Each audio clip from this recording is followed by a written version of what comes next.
Здравейте, аз съм Шерок и както виждате в този клип ще направя нещо по-специално, хора. Да, този месец за първ път получих своя Steam Crate, така дългоочаквания, за който не съм ви казвал нищо, защото исках да я остане в тайна. Да, вече ще получавам всеки месец по един Steam Crate, който включва по 10 игри. Има шанс да ми се падне и GTA и абсолютно всичко, само че това е за Steam. Както знаете, ако някоя игра, хора, ми се повтаря, ще я раздам на някакъв giveaway, който ще бъде по-нататъка, защото имам доста игри така, които имам, но просто не ги играя.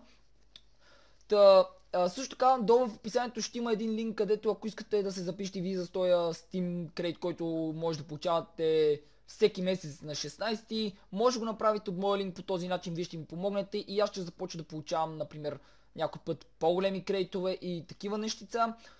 Да започваме сега, значи отиваме тук. Къде беше? Не, тук бе. Добре. Така. Next, agree. И сега да видим първият код и какво ще ми се падне. И така, от първия код ми се падна ето тази игра. Enigmatis, Дамистов, нещо си там, Ravenwood. Добре. Така, да видим коя е тази игра.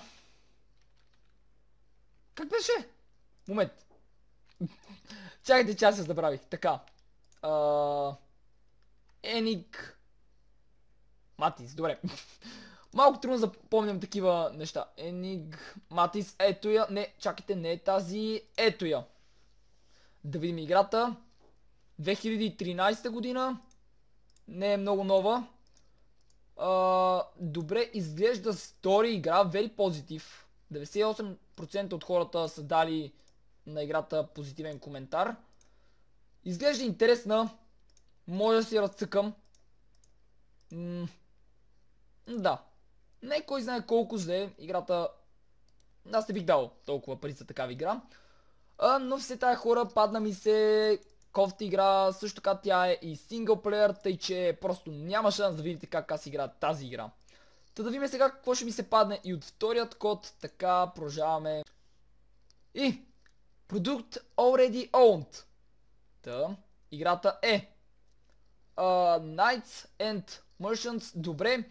Значи, хора, тази игра, още сега ви казвам, отива за giveaway, понеже кодът вече съм го използвал. Само че не знам дали в момента мога да го ползвам или все тая, просто ако може, защото предния път, когато направих и така да пробвам, нали, някой код, за втори път, нали, играта имах, кода ми се прецака, което не знам защо така стана, но все тая аз ще се опитам, ще попитам и други хора дали става да правя така. Добре, продължаваме нататък. И втората игра е... Мале, сериозно! Я да видиме. Мисля, че тази игра беше брутална. Само че... Чакай, какво не написах правилно, бе? О, боже! Добре се е било. ОМГ. Момент. Върни се! Защо не иска хора да се върне той чудо? Я да видиме. Сърчваме. Добре, пише нещо грешно, бе.